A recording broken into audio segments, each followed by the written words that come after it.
Bueno, buenas tardes, buenas noches a todos, a todas. Bienvenidos a la Casa Gómez Campuzano del Banco de la República y la Biblioteca Luis Ángel Arango. Hoy en una charla muy hermosa, muy emotiva con Juan Carlos Botero y con Héctor Abad Faciolince. Aquí tenemos sus libros y bueno, ya vi que varios de ustedes los compraron, algunos los han podido firmar, otros ahorita seguramente cuando terminemos podrán hacerlo.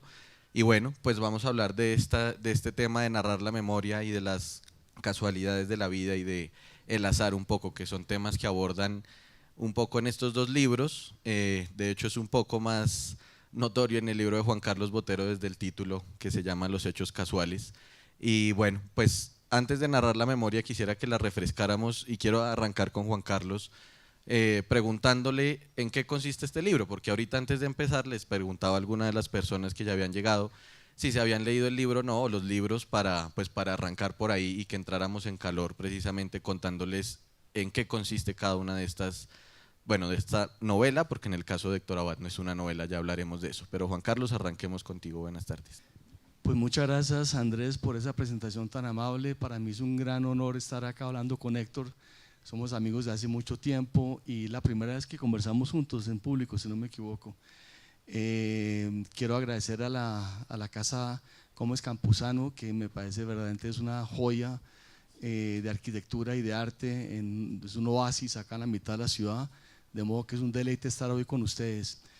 Para responder a tu pregunta, Andrés, esta novela que se llama Los hechos casuales cuenta la historia de un empresario en Bogotá que se llama Sebastián Sarmiento, que es un hombre que está bordeando la muerte, bordeando el suicidio, porque se siente abrumado por la culpa, se siente responsable de la muerte de todos sus seres más queridos que lo han rodeado en la vida. Él es consciente de que todo lo que le ha pasado a lo largo de todos los años, para bien y para mal, es resultado de hechos casuales, de una serie encadenada de hechos aparentemente menores, aparentemente insignificantes, que entrelazados por la suerte, por el azar, por el destino, por el accidente, adquieren un efecto dominó y pueden llegar a producir cambios trascendentales en la persona, en un país o inclusive en todo el mundo. Entonces aprovecho la historia que toma lugar en un contexto de mucha violencia, obviamente en la época más dura, la violencia colombiana, las últimas 2 décadas del siglo pasado, la primera década para contar su historia, pero además aprovecho para contar muchos hechos históricos importantes que todos resultaron de hechos casuales. La caída del muro de Berlín, el comienzo de la Primera Guerra Mundial, la Odisea de Rosa Parks, muchos eventos con una inquietud fundamental, y es entender que cuando uno toma conciencia del alcance, de las ramificaciones que tienen esos hechos aparentemente insignificantes que se atraviesan en la vida, la conclusión a la que llegas es escalofriante, es que no existen hechos insignificantes. Entonces, más o menos de eso trata la novela y los invito a que la lean y ojalá les guste. Bueno, Héctor, la vez pasada, el viernes, conversamos los dos en un podcast que va a salir con Penguin Random House. Los invito a que estén pendientes, que saldrán estos días. Y le comentaba que era una sorpresa para mí este libro porque creí que era una novela. Pero empecé a leerlo y me acordé, pues por supuesto porque así comienza, que tiene que ver con la experiencia trágica que vivió Héctor Abad en Ucrania hace ya 2 años, casi exactamente. Pero quiero que seas tú quien nos cuente cómo hiciste este libro, de qué trata, cómo cuentas toda esa experiencia y bueno, ahí ya vamos conversando más al respecto. Bueno, buenas tardes, gracias por venir. También yo muy contento de estar conversando aquí con Juan Carlos y con Andrés. Muy amables en esta casa por recibirnos. Pues por lo que veo es un libro parecido al de Juan Carlos porque también es de un viejo con culpa.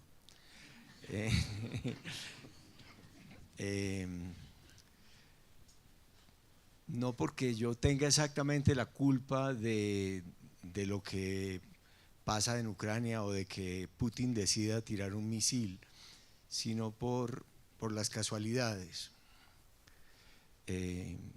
Ahora ya discutiré con Juan Carlos si hay hechos casuales o no.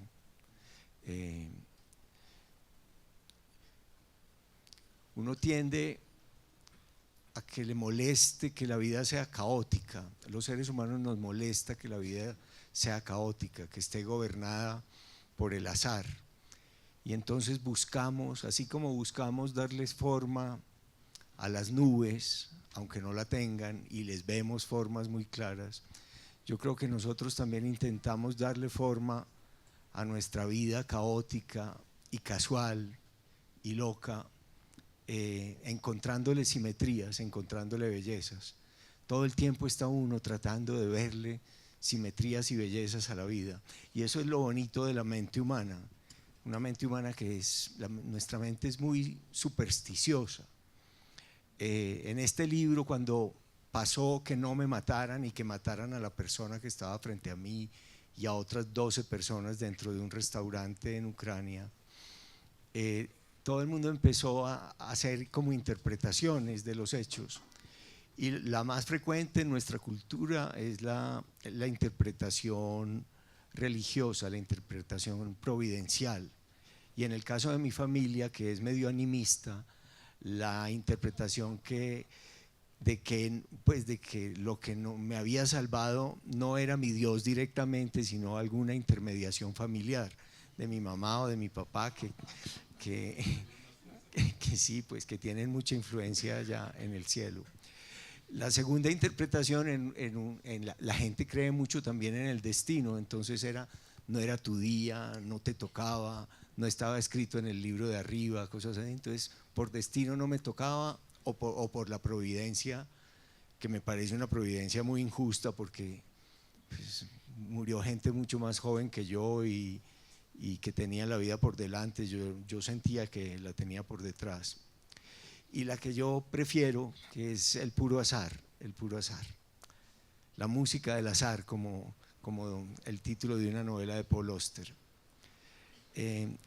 Y entonces este libro es sobre ese viaje y sobre lo atormentado que yo me sentía mientras lo escribía por la injusticia del azar o de la providencia o del destino, y al mismo tiempo por mi alegría de sobrevivir, y eso me producía culpa. Yo estoy contento de haber sobrevivido, pero muere una chica y ahí empieza uno también a buscar coincidencias, una muchacha que tenía la misma edad de mi hija, que había nacido el mismo año de mi hija. Si yo fuera un novelista, la habría puesto a nacer el mismo mes y a lo mejor en la misma fecha de mi hija, pero no fue así. Y bueno, más o menos de eso se trata. Ya volvemos a esas otras casualidades.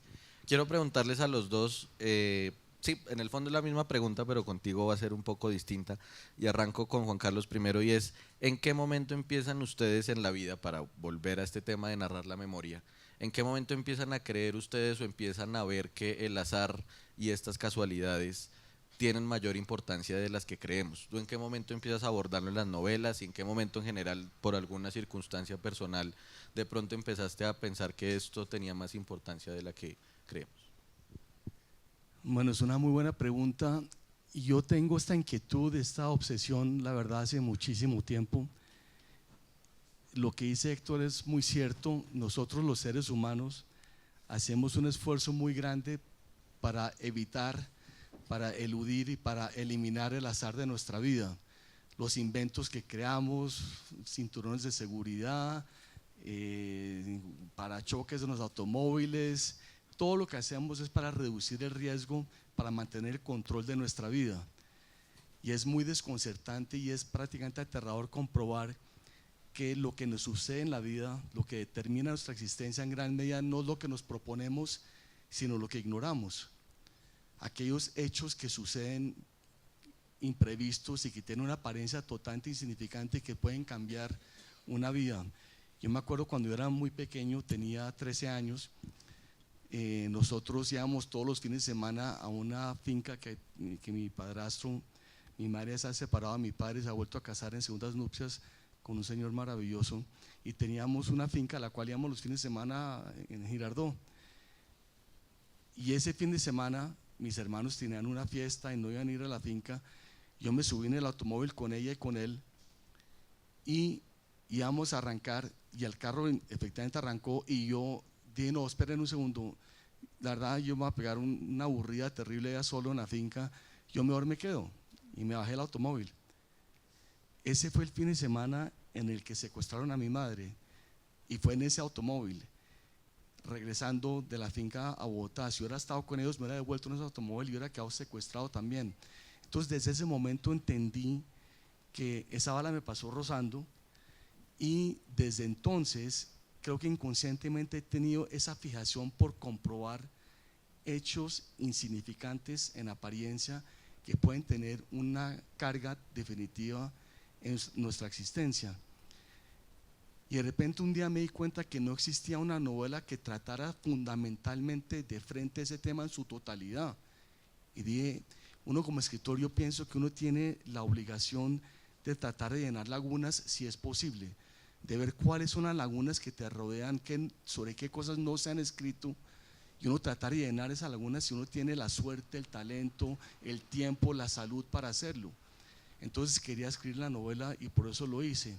Fue una aventura extraordinaria escribirla, me costó 10 años en total, y vi que era una gran oportunidad para contar cosas fascinantes desde esa perspectiva del azar, de la suerte, del accidente, que lo coloca bajo otra luz, una luz novedosa. Entonces, de ahí viene, y mucho de lo que está en la novela es autobiográfico. Hemingway decía con toda razón que uno tiene que escribir sobre lo que uno conoce, lo que uno ha vivido, y eso ayuda a darle veracidad a las cosas que uno está contando porque las viviste en carne propia.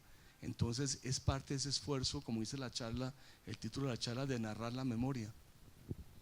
En el caso de Héctor, quiero preguntar si antes de todo lo que ocurrió ese día en Ucrania, ¿ya habías pensado en el azar, en las casualidades, o si a partir de acá y de todo lo que cuentas en el libro, cambia un poco la relación y esa noción que tienes con respecto al azar? Sí, yo creo que forma parte del pensamiento mágico que tenemos todos. A mí, por ejemplo, me ha obsesionado desde hace mucho tiempo un concepto del filósofo español Miguel de Unamuno, que él lo llama los exfuturos. Los exfuturos son los yoes que uno va dejando atrás a lo largo de la vida porque cambia de rumbo por algún motivo casual o voluntario o accidental. Y entonces, por ejemplo, yo empecé la carrera de medicina y aquí me llevaron al manicomio porque estudiaba en Bogotá, y cuando me llevaron al manicomio yo comprendí que yo no podía lidiar con ese nivel de enfermedad, o por lo menos seguro no con la enfermedad mental, y cambié y dejé atrás lo que uno llama el exfuturo médico. Uno deja atrás, uno va dejando en la vida personas. Uno está casado, por ejemplo, y va a una fiesta y tiene la desgracia de que le gusta más una mujer que no es la mujer de uno, y es una embarrada y bueno. Pero yo creo que por ejemplo, hay cosas que son de la pura suerte. Alguien tiene una sonrisa bonita como Juan Carlos, listo, pura suerte, pero los dientes bonitos, hay una voluntad de cuidarlos y de que no se la tira si tiene toda esa boca cariada, si no hay una voluntad de aprovechar la suerte de tener una sonrisa bonita. Yo creo que, por ejemplo, el éxito o el fracaso literario son un puro chiripazo en general. No es el mérito, no es lo que uno ha escrito bien o mal. En mi caso, por ejemplo, mi gran suerte fue que un día un amigo, Gonzalo Córdoba, que a lo mejor muchos de ustedes conocen, o 2 o 3 al menos, leyó por casualidad un artículo mío en El Colombiano y le gustó, y leyó otros 2, pero por casualidad, porque se encontró el periódico en un avión. Y entonces él dirigía la revista Cromos y dijo: ve, averíguame quién es este. Y a mí en El Colombiano me pagaban 80.000 pesos por artículo. Y él me llamó y me dijo: hombre, me gustan tus artículos, yo estoy dirigiendo Cromos, ¿qué tal si te venís a escribir aquí? Te pagamos 1.000.000 de pesos por artículo. ¿Qué? Qué buenas épocas. Uy, hijo de madre, ¿qué es esto? Eso era posible y me cambió la vida, pero sí, claro, porque él se subió a ese avión, porque alguien había dejado El Colombiano por malo o por bueno, no sé. Entonces sí, claro que me ha interesado el azar en nuestras vidas, pero lo considero golpes de suerte que uno tiene que aprovechar. Cuidarse los dientes si uno nace con buena sonrisa. Sigo contigo, Héctor, espérame un segundo, porque quiero que hablemos, por ejemplo, de ese hecho y que lo cuentes, porque dices, lo que me salvó de morir en Ucrania fue la sordera. Bueno, sí, yo estaba muy aburrido de ser viejo y de ir perdiendo los sentidos poco a poco en los años anteriores. Después del COVID perdí el olfato, con el olfato perdí el gusto, me empecé a quedar sordo, sobre todo por este oído, un montón de cosas hartas que le pueden pasar a uno, y más, otras que no digo. Y ustedes malditos se las imaginan, que es lo peor. Y entonces cuando Sergio Jaramillo dice que, pero ¿qué era lo que yo tenía que contar? Tranquilo, no te preocupes. Estaba preguntando, o sea, entre todas esas casualidades que encontramos en el libro, tú dices que la sordera fue la que te sí, salvó. la sordera. Entonces, Sergio Jaramillo, que es un experto en negociación, yo no quería ir por allá al frente, cerca de donde estaba la línea de batalla con los rusos, obviamente. Pero Sergio Jaramillo te convence de lo que sea. Pues convenció a las FARC de hacer las paces. Entonces, bueno, me fui para allá y fue algo horrible. Yo hoy es que estoy de buen genio y ya he llorado mucho, entonces hoy, pero la cosa fue horrible. En el último día estábamos dándole las gracias a la escritora ucraniana Victoria Melina por habernos acompañado al frente, por habernos mostrado los sitios de los peores crímenes de guerra rusos que ella estaba documentando, y fuimos a una pizzería en la ciudad de Kramatorsk. Y entonces ahí hay unas casualidades de las que le encantan a Juan Carlos, y que a mí también me han obsesionado durante este año de escritura, que fue que me senté al lado izquierdo de Sergio Jaramillo, es decir, con el oído mío malo, cerca de él, y no le entendía nada de lo que dice, que ya es difícil entenderle con el oído bueno. Entonces yo me paré y me fui al otro lado, y Victoria, que estaba aquí, se puso en el puesto mío y yo quedé al frente de Sergio. Después yo fui al baño un momento, que también es una cosa muy frecuente a cierta edad. Entonces fui al baño y volví del baño, y ya Sergio tenía había ley seca, había toque de queda, había que pedir rapidito las pizzas, y yo le había llevado una botella de whisky de regalo a Sergio. Él dijo, no, abramos esta botella, y yo aquí debajo de la mesa sirvo 2 whiskies de contrabando. Catalina y Victoria no, porque ellas cumplían la ley. Y entonces Sergio se agachó debajo de la mesa a servirme mi whisky. Yo lo recibí, siguió debajo de la mesa agachado sirviéndose su propio whisky, y yo le dije a Victoria, que estaba frente a mí, Victoria, nos van a pillar, esto es evidente que es whisky. Y ella me dijo, no, tranquilo, it looks like apple juice, parece jugo de manzana. Y en ese momento cayó el misil ruso, 600 kilos de explosivos, mató un montón de gente. Mató, sobre todo, lo que más me impresionó, adentro, un par de gemelas de 14 años que estaban con el papá. Entonces sí, como que, bueno, y si alguien estaba en el baño, no sé, debió haber muerto, porque eso quedó completamente en ruinas. Entonces, me costó mucho escribir este libro, pero ahora que ya lo escribí, ya estoy como mucho mejor. Pero me atormentó durante todo el tiempo de la escritura este hecho de haber cambiado de sitio con la persona que en nuestra mesa falleció, como si hubiéramos tirado un dado, o como si hubiéramos estado jugando a la ruleta rusa con una bala en un tambor de 5 huecos, y bueno, y la bala le hubiera tocado a Victoria. Voy a leer aquí un fragmento del libro de Juan Carlos Botero para hacerle la siguiente pregunta. Dice así: pero son hechos juntos y entrelazados aquellos incidentes menores unidos por el azar, el destino o los dioses, los que tarde o temprano desatan una redacción en cadena, un efecto dominó que a su vez desemboca, a la larga o a la corta, en algo mayor e impredecible, el triunfo, la tragedia, la euforia o la desgracia. Hablemos de ese efecto dominó que comenta aquí el narrador en la novela, y si eso tiene que ver un poco, de pronto lo entiendo mal, con el destino.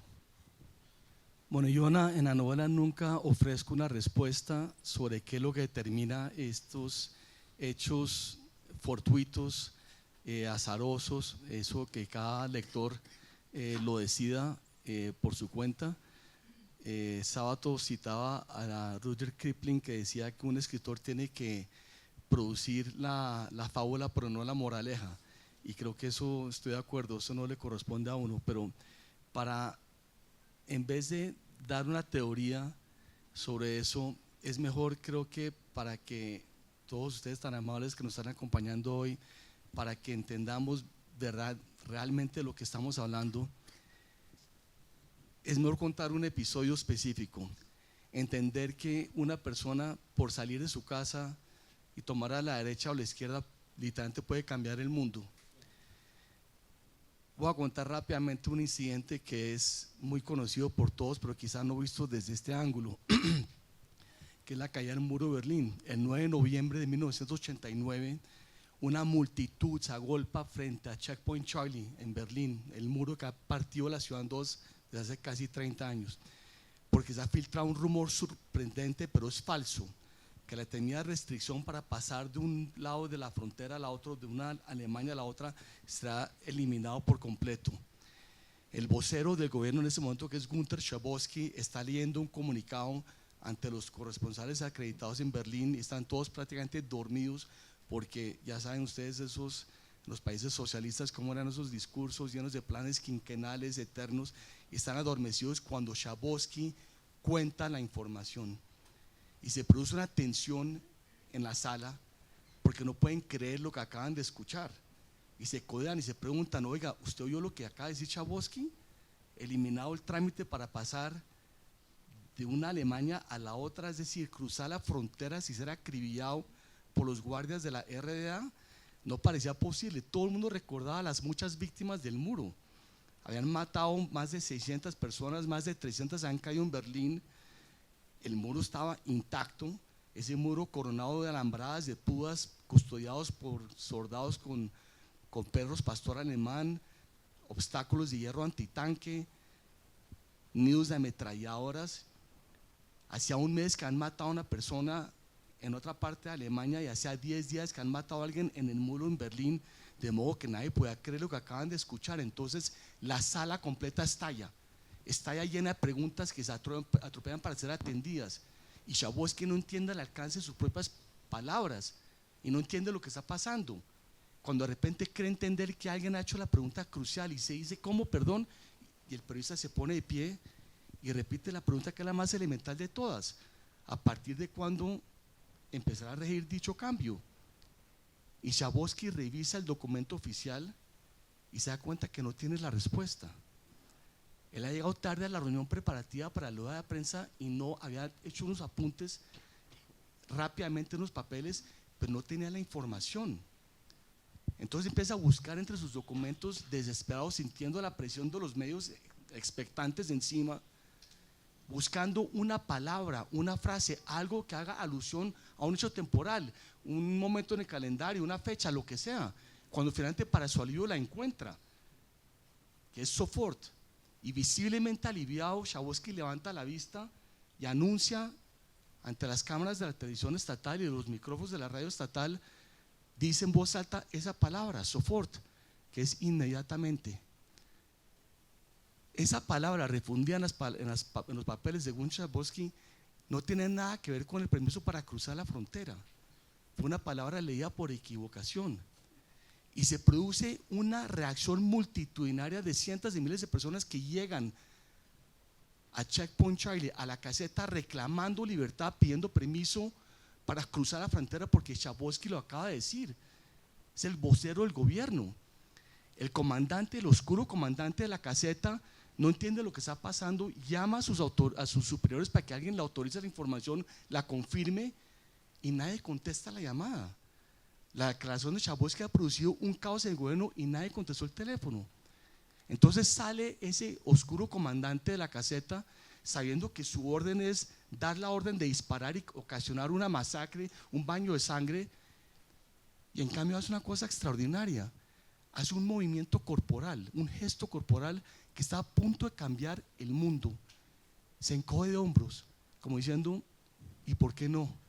Y da la orden de levantar la barrera de retén militar y la multitud atraviesa como un tiro y en ese momento, para efectos prácticos, se cae el muro de Berlín. Ahora, soy el primero en reconocer, y Héctor lo acaba de demostrar con lo que ha contado de él, de su experiencia con Serio y todo, nada de esto ocurre en el vacío. Hay un contexto particular, soy el primero en reconocerlo, un contexto compuesto por la crisis económica de los países socialistas en los años 80, la glasnost de Mikhail Gorbachev, la política exterior de Estados Unidos encabezada por Ronald Reagan, la importancia de figuras como Lech Walesa, Juan Pablo II, muchos más, la caída de los precios mundiales del petróleo. Pero lo cierto es que una suma encadenada de hechos menores, una pregunta escuchada en una rueda de prensa, una palabra leída por equivocación entre unos papeles, un teléfono que nadie contesta, una noche de locos, una encogida de hombros, lleva a que se desplome el muro de Berlín, que se caiga la cortina de hierro y que se derrumbe el imperio colosal de la Unión Soviética. De ese tamaño, de esa potencia, de esa fuerza son los hechos casuales.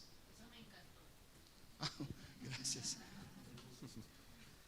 Aquí también va una pregunta para los dos, pero la hago basándome en un fragmento del libro de Héctor, que dice lo siguiente: escribir sobre una guerra, así sea una guerra lejana y ajena, escribir sobre la muerte y el dolor, así sea una muerte ajena y un dolor que no puedo compartir en las mismas dimensiones que ellos, escribir después de haber estado más cerca que nunca de la muerte y sin siquiera merecer por algún acto altruista o heroico esa muerte, todo esto hace que la redacción de este mismo párrafo, sea cada vez más difícil. Y ahorita Juan Carlos decía que su novela tiene que ver con un hombre y que tiene una relación con la muerte, con el suicidio. ¿Cuál es esa relación que tienen ustedes con este tema de la muerte y por qué fue tan difícil, en el caso de Héctor, esta escritura de este libro, que ya lo ha comentado un poco, pero abordémoslo desde ahí?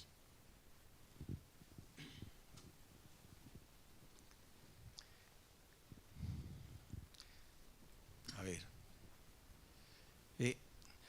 hay como una de las casualidades que me atormentaban mucho mientras escribía este libro, es que yo tenía, si quisiera ser un novelista, diría que tenía 65 años, la misma edad que tenía mi papá cuando lo mataron por una causa justa, cuando casi me matan por una causa justa. Como novelista yo hubiera puesto 65 años. Lo cierto es que yo tenía 64 y meses, y muchos meses.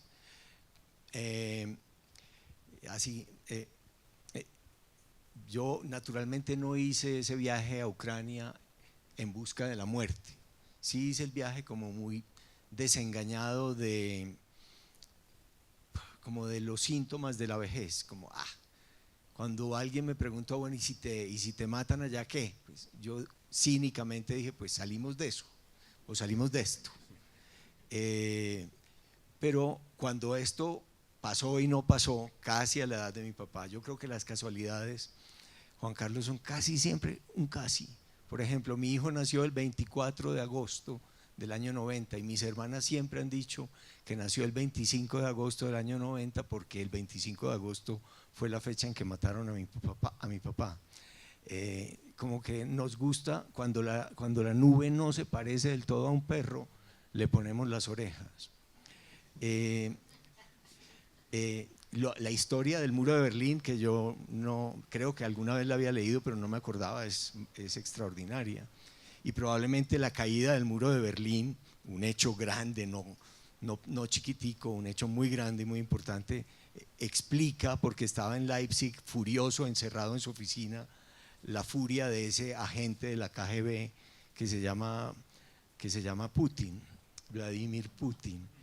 Yo creo que su furia viene de la humillación que él recibió en Alemania como espía de la KGB o como funcionario ni siquiera de primera categoría de allá. Que así funciona la historia de la humanidad, ¿no? Hitler también hizo lo que hizo por la humillación de Alemania. Por la humillación de Alemania en los tratados anteriores. Pero, pues, claro, entonces ocurre lo de la muerte de verdad, lo de la muerte cercana a la que uno más le vale ya no hacer muchas charlas, y eso me cambia por completo la perspectiva que tengo frente a la muerte, pero me alargaría mucho después, a lo mejor hablo de eso. La pregunta, la relación con la muerte, que en el caso en el que lo hemos conversado, Juan Carlos, tiene que ver también con la pérdida. ¿Cómo lo has explorado en la literatura? Bueno, es una buena pregunta, Andrés, porque tocas una de mis obsesiones. Hay un tema que a mí me apasiona, que es comprobar la fugacidad de la existencia, y hay varios textos que he escrito con ese objetivo en mente. Hay un cuento en el libro que está por ahí que se llama Las ventanas y las voces, que se llama Entonces. Es un cuento muy particular porque tiene dos versiones, y nunca he hecho eso antes. Una versión tiene solo 6 palabras, dice entonces, y solo entonces se sentó, ninguna trascendencia ahí. La segunda versión comienza igual, entonces y solo entonces, y en ese momento se abre un paréntesis de, yo creo que como 10 o 15 páginas, en que es una sola frase sin puntos seguidos, donde cuento una aventura de una pareja con tiburones, donde casi pierden la vida, y el resultado final es esa toma de conciencia de la fugacidad de la existencia. Por eso tiene un hermoso epígrafe de un poema de Octavio Paz que dice: el olvidado asombro de estar vivos. Yo creo que todos vivimos como si fuéramos inmortales, no somos realmente conscientes que esto es dolorosamente pasajero, esto es dolorosamente fugaz. Venimos de un estado de inexistencia, se nos concede el privilegio de vivir unos años, con suerte 80, 90, y después pasamos a otro estado de inexistencia.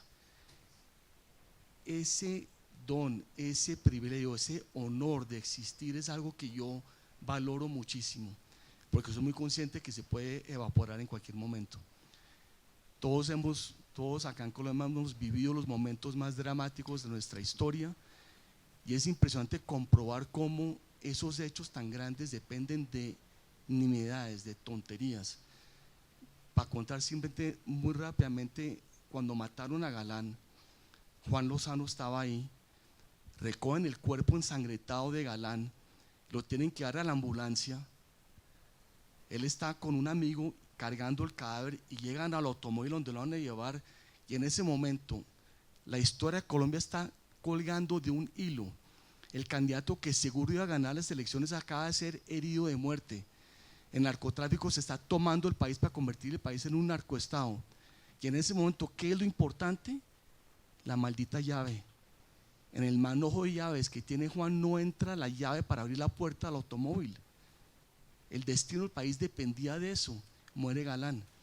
Es decir, esa conciencia me parece que es fundamental, y tenerla permanentemente, de que esto realmente es muy, muy pasajero, y creo que no es algo negativo. Creo que la grandiosidad de la vida radica en sus limitaciones, no en la ausencia de fronteras, sino en sus limitaciones, ¿no?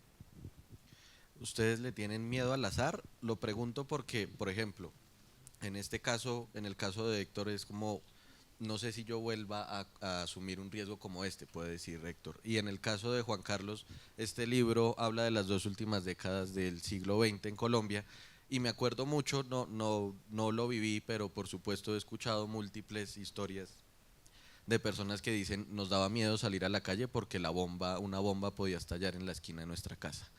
Y eso es algo, o sea, esa es una de las esquinas del azar, ¿no? Como que injustamente nos caiga a nosotros una desgracia. ¿Ustedes le tienen miedo al azar? Antes de contestar, quisiera hacer un comentario. Para que un cuento, para que una historia funcione bien, es muy importante que suene bien. y uno ni se da cuenta. Si uno se fija en el cuento original de Juan Carlos, entonces y solo entonces se sentó, es una sucesión de oes acentuadas y una sucesión de palabras que suenan como con rimas internas, y entonces y solo entonces se sentó, funciona muy bien porque los seres humanos somos siempre como niños y nos gustan las palabras que juegan con los sonidos, y por eso es tan bonita esa frase.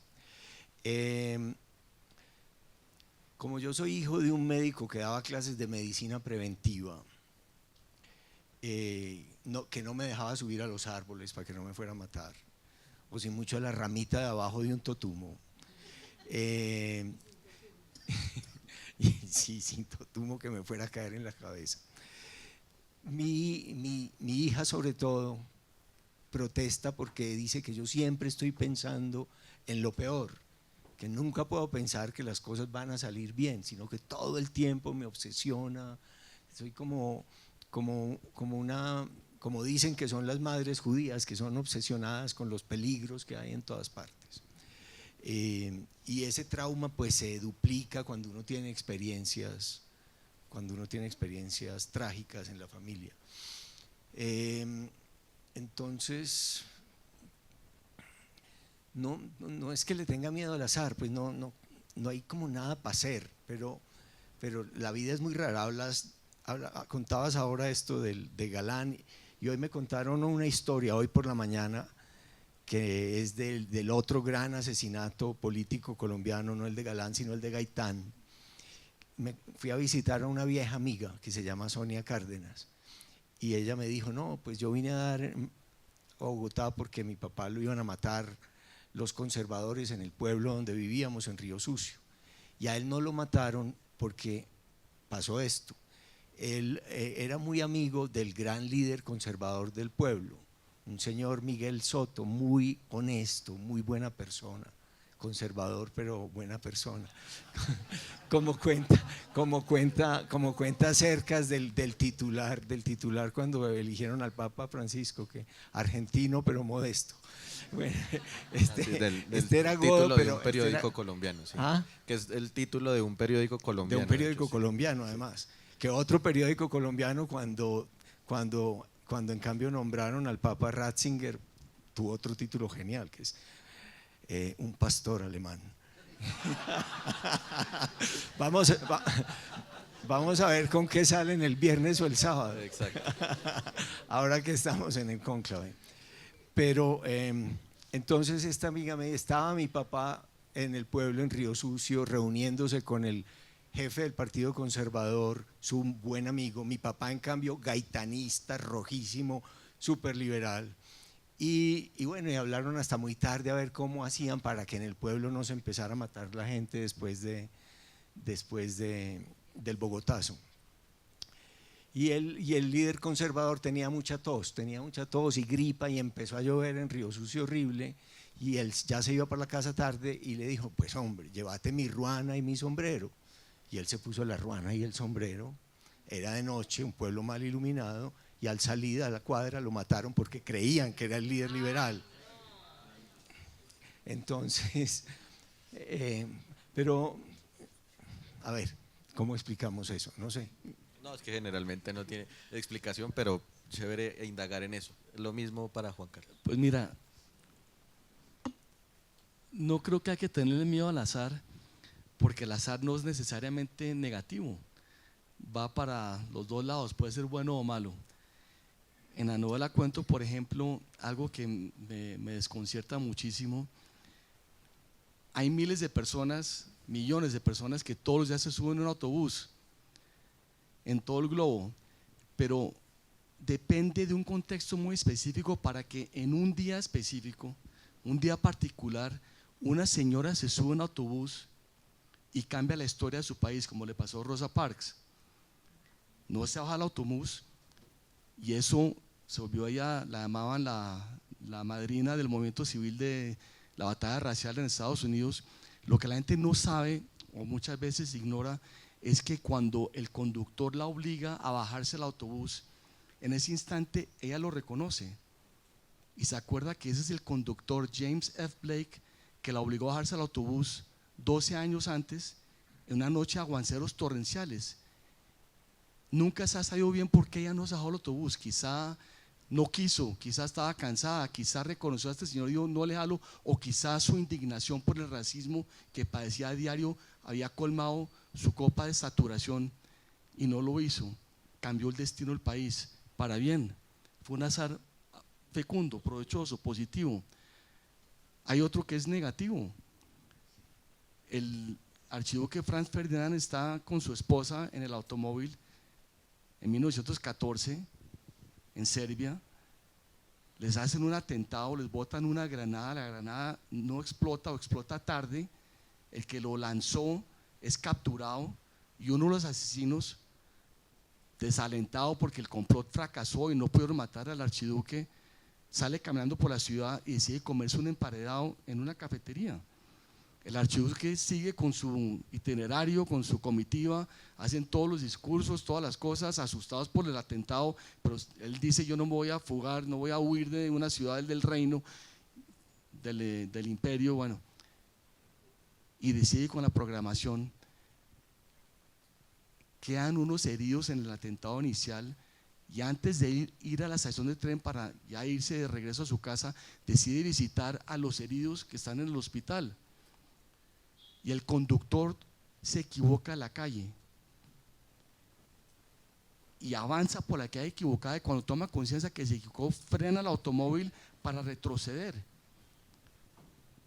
y frena el automóvil justo enfrente del otro asesino que se está comiendo el emparedado, que no puede creer que ante sus ojos lo que llevaba pensando durante tanto tiempo planeando para matar, se le ha escapado de mala suerte el archiduque, lo tiene delante de él en una limusina con la capota abierta, sentado frente a él, se levanta y con una pequeña pistola Browning dispara 2 balas y los mata a los 2. Antes de que eso suceda, el conductor trata de retroceder cuando ve lo que está a punto de pasar y el pie resbala el pedal del automóvil. Por ese incidente casual, insignificante que nos pasa a todos los días, mueren 17 millones de personas y quedan 20 millones de personas mutilados de países tan remotos como Nueva Zelanda. Entonces la SWAT juega para bien y para mal, entonces es parte de la vida, no hay que temerle, pero creo que es importante ser consciente de su existencia, ¿no? Bueno, nos quedan 10 minutos y como este es un espacio para ustedes, quiero dejar el espacio para 2 preguntas del público con la condición de que sean muy breves para que terminemos a las 7 en punto y les puedan firmar los libros. ¿Alguien quiere hacerle alguna pregunta? Adelante.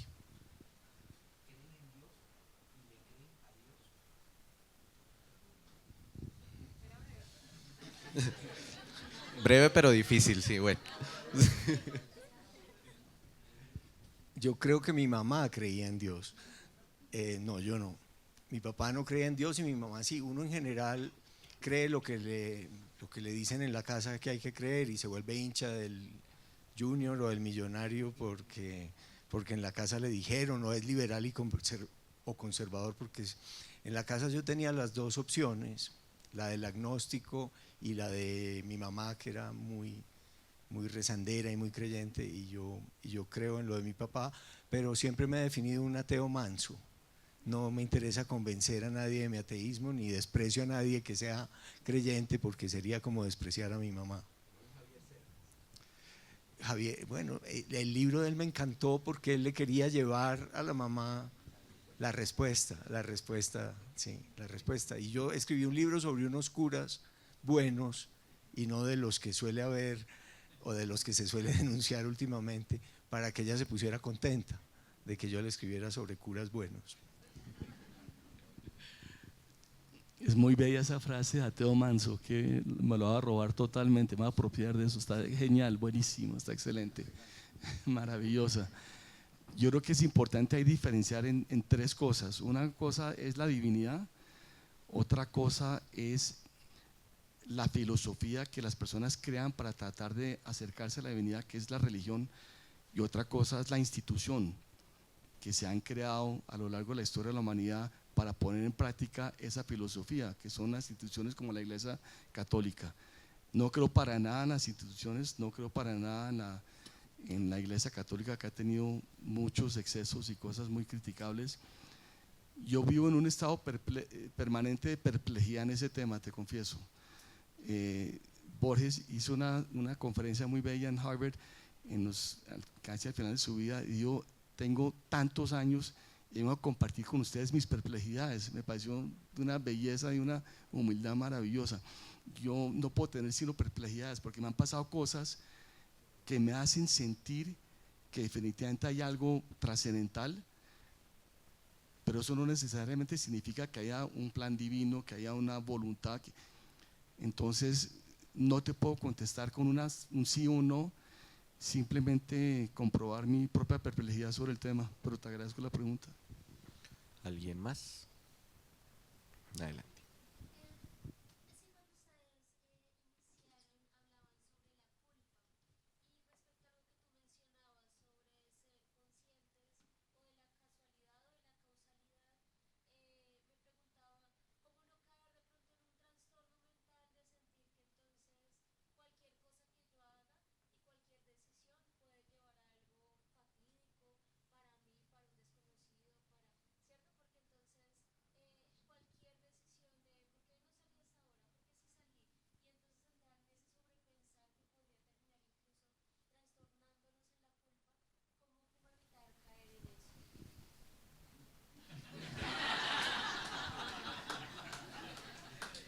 A la próxima pongo la condición de que sean cortas y más fáciles de responder. Eso se llama la famosa lavada de manos, carajo.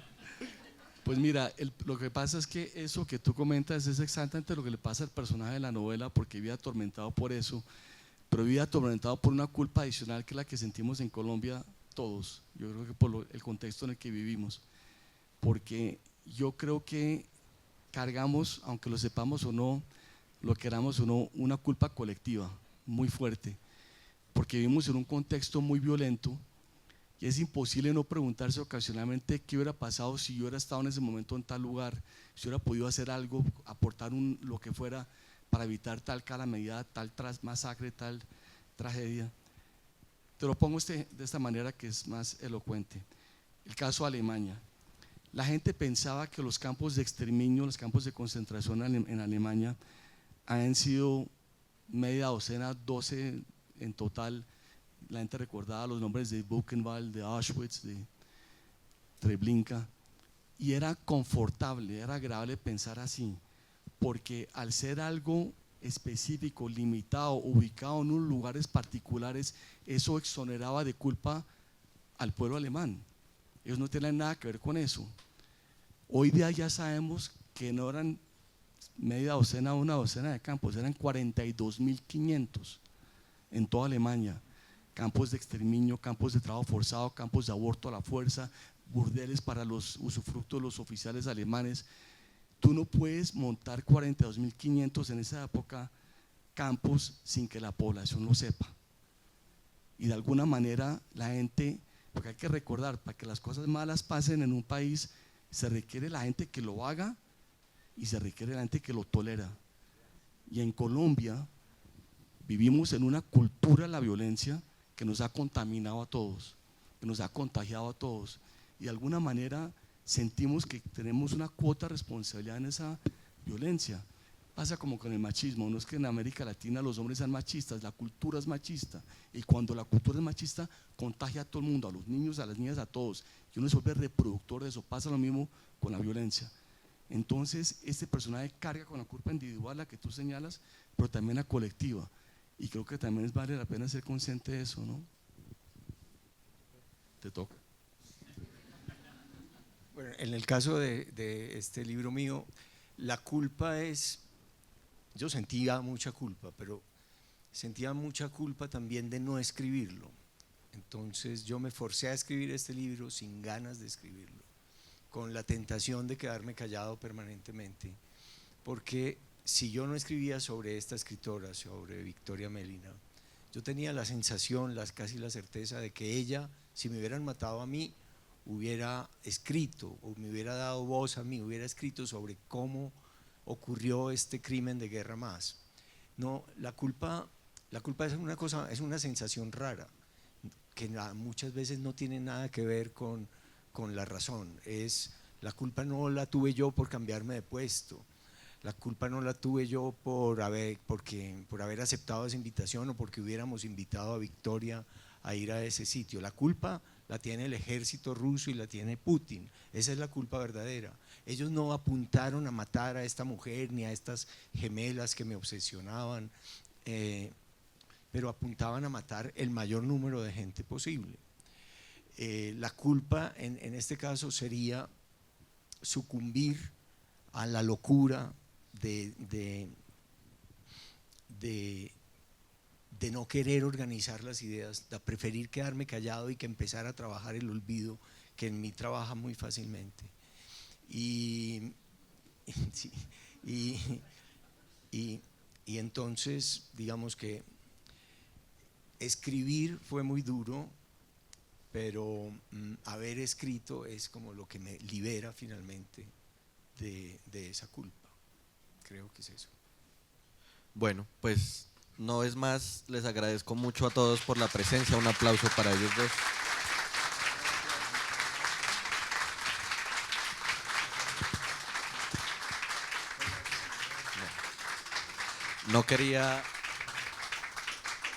No quería terminar sin decir que es curioso que Héctor es ateo, ateo manso, pero por ejemplo, Salvo mi corazón todo está bien, pues es la historia del cura, y el título de este libro, que yo la embarré en el podcast porque dije que es que el Padre Nuestro, perdónenme ustedes, pues tiene que ver con el Ave María, pero escúchenlo para que vean la explicación tan bonita de por qué se llama así. Entonces, pues nada, estuvo con ustedes Andrés Osorio Guillot, soy coordinador del newsletter del Espectador, y nada, gracias a el Banco de la República y a Penguin Random House por este espacio. Que estén muy bien. Gracias.